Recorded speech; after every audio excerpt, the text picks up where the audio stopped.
እጅግ የሚያሳዝን ነው። መምህር ታደሰ ወርቁ ታስሯል። ያው ታስሯል የሚለውን ዜና ለመንገር ወይም ፍትህ ለመጠየቅ አልመጣውም። እያሰሩ መፍታት ብሔራዊ ልማድ መሆኑ እንግዲህ የታወቀ ነው። እያሰሩ መግደል እስኪጀመር ድረስ ያው ይሄ ብርቅ ድንቃችን አለ። ደስ ያለኝ ነው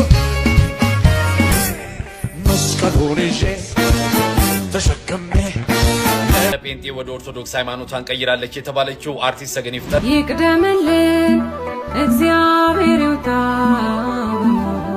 እኔም ብላችሁ ቤተሰብ ይሄ ጋኔን ማውጣትና በመቁጠሪያ እየደበደቡ ምዕመናንን ማስለፍለፍ በዘር የሚተላለፍ ነገር ሆነ እንዴ? ለምን አትሉኝ? የፕሮቴስታንት ቸርች ጭስ አልባ ኢንዱስትሪ ነው ብለሽ ከጮሽ በኋላ ከሰበክሽ በኋላ መባ አስራት ምናምን በሚለው ዝም ብሎ ነው የሚዘረገፍልሽ። እሱ ብር የግልሽ አካውንት ውስጥ ነው የሚገባው። ሰላም ኦርቶዶክሳውያን እንዴት ናችሁ? በያላችሁበት የዓለም ዳርቻ ሁሉ የእግዚአብሔር ሰላም ከእናንተ ጋር ይሁን እያልኩ ዛሬም በአዳዲስና ወቅታዊ ፕሮግራሞች ተመልሻለሁ። ፕሮግራሙን እስከ መጨረሻው ድረስ ተከታትላችሁ ያላችሁን ሀሳብና አስተያየት በኮሜንት ቦክስ አስቀምጡልኝ። ለዚህ ቻናል አዲስ የሆናችሁ ሰብስክራይብ በማድረግ ቤተሰብ ይሁኑ። እንቀጥል።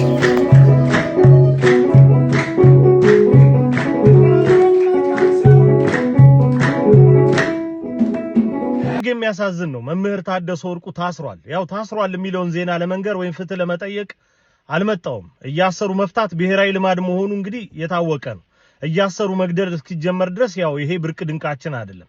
ነገር ግን መምህር ታደሰ ወርቁ ለምንድነው የታሰረው የሚለውን ግን መናገር እፈልጋለሁ። ያው በጣም ብዙዎች ሲሰጡት እንደነበረው ትንታሬ የመጀመሪያው ጉዳይ መምህር ታደሰ ወርቁ ትንታግ ነው። በቤተክርስቲያናዊ ጉዳይ ላይ ፈጽሞ ድርድር የሚባል ነገር የማያውቅ ለቅድስት ቤተክርስቲያንና ለአባቶቹ እጅግ በጣም ቅርብ በመሆን በተለያዩ አስተዳደራዊ ጉዳዮች ላይ ሙያዊ የሆነ ቀና አስተዋጽኦን የሚያደርግ ታላቅ መምህር ነው። የልብ ምት ነው። ስለዚህ ሁለት ጉዳዮች ላይ ቀጥተኛ ተሳትፎ እንዳያደርግ በማሰብ ነው እንግዲህ እንዲታሰር የሆነው።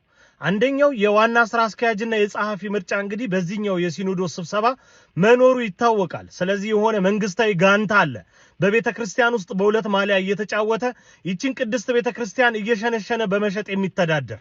ስለዚህ እነኚህ ለሃይማኖት ሳይሆን ለዘር ያደሩ አካላት እነሱ የሚፈልጉትን ነገር እንዲያደርጉ ሲፈልጉ እንደ መምህር ታደሰ ወርቁ አይነት ጀግኖችን ማራገፍ ይጀምራሉ። እንደዚህ ማለት ነው። ሲቀጥል ሁለተኛው መረሳት የሌለበት ባለፈው የጥቅምት ወር ሲኖዶስ ላይ እጅግ በጣም አወዛጋቢና እጅግ አንገብጋቢ የነበረው የአዲስ አበባ ሀገረ ስብከት የሌብነት ጉዳይ ነው። ይህንን የለየለት የሌብነትና የውንብድና ክፉ ታሪክ ለመደበቅ ለመሸፋፈን የአዲስ አበባ ሀገረ ስብከት ሰዎች መዋዕለ ንዋይ ጭምር በመመደብ ነው እየተጋጋጡ ያሉት። ጥቅምት ወር ላይ በነበረው የሲኖዶስ ስብሰባ ላይ ቀድሞ በጠቅላይ ቤተ ክህነት ደረጃ ተቋቁሞ እጅግ የሚገራርሙ የማጣራት ስራዎችን በመስራት ሌባና ሌብነትን በደንብ አድርጎ በማጋለጥ ወደ ውሳኔ የሚንደረደረውን ጸረ ሌብነት የሆነውን በእነ መምህር ታደሰ ወርቁ የጀርባ አጥንትነት የሚመራውን ኮሚቴ መተውጣሉ። የተገዛ ኮሚቴ አስቀመጡ። ያ ኮሚቴ ምን ያቀርባል? አሁን የምናየው ነው። ምን እንደተጣራም በዛው እናያለን። ነገር ግን ነገሮች ተደባብቀው እንዲታለፉ ስለሚፈለግ እንደ መምህር ታደሰ ወርቁ አይነት ጠያቂ የሆኑ ሰዎችን በማሳሰር ነገሮችን መደፋፈን ነው የተፈለገው። መምህራችን መምህር ታደሰ ወርቁ በሁለት ምክንያቶች ነው የታሰረው። አንደኛ በሚኖረው የጠቅላይ ስራ አስኪያጅና የጸሐፊ ምርጫ፣ ሁለተኛ የአዲስ አበባ ሀገረ ስብከትን ሞልቶ የፈሰሰ የሌብነት ታሪክ ለመደበቅ ለመሸፈን። ቅድስት ቤተክርስቲያንን ልጆቿ ቆመን እያየናት ገድላችሁ አትጨርሷትም፣ ልትቀብሯትም አትችሉም። መምህር ታደሰ ወርቁን ያሳሰረው ጳጳስ ነው። ይሄ ይታወቅ። ሁለተኛ ቪዲዮ ይኖረኛል። አንድ ሰው ጳጳስ ስለሆነ መነኩሴ ስለሆነ መምህር ስለሆነ የሆነ ደረጃ ላይ ስለደረሰ ኦርቶዶክሳዊ አእምሮአዊ ስሪት ማይንድሴት ይኖረዋል ማለት አይደለም። በነገራችን ላይ በጣም ጥንቃቄ የሚያስፈልገው ለምን መሰለህ? ለዚህማ ኒስጥሮስን ጳጳስ ነበረው አይደል?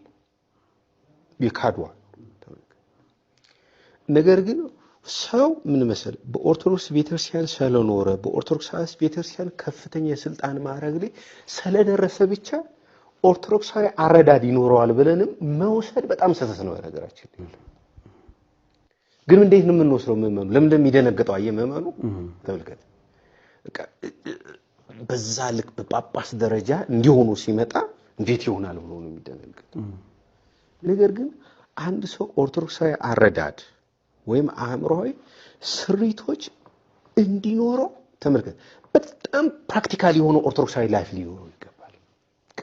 እለት እለት የሚስጥራት ተካፋይ ያን የሚፈጽመው ደግሞ ስራው አድርጎ ሳይሆን ተመልከት ህይወት ኑሮ አድርጎ ሲያደርገው ነው ማለት ነው። እግዚአብሔር የውሳኔያችን ሰዓት ነው ወደኛ ህይወት የሚመጣው። እግዚአብሔር በማያስፈልገን ሰዓት ላይ ወደኛ ህይወት አይመጣም። መልላችሁ ፈልጌ መሰላችሁ ነገሮች በቃ አበቁልኝ ምን ልሆን ነው ባልንባቸው ሰዓቶች ባለቀላቸው በ11ኛ ሰዓቶች ወደኛ ህይወት መጥቶ እግዚአብሔር በህይወታችን ላይ እስክንገረምና እስክንደነቅ ድረስ እጃችንን ባፋችን እስክንጭን ድረስ በብዙ ነገሮች ያስገርመናል። ለዚህ ደግሞ ምስክር እኔ ነኝ። እኔ በእግዚአብሔር ቤት ሁሉ ጊዜ ምስክር አለኝ። እውነቴን ነው የምላችሁ። እግዚአብሔር በእኔ ህይወት ላይ የሚያደርጋቸውን ነገሮች እንዲህ ነው ብዬ መግለጽ ያቅተኛል። እግዚአብሔር መልካም አባት ነው፣ ደግ አባት ነው። ለዛም ነው በቻልኩት መጠን የእግዚአብሔርን ቃል በሶሻል ሚዲያ ሼር ማረጋችሁ።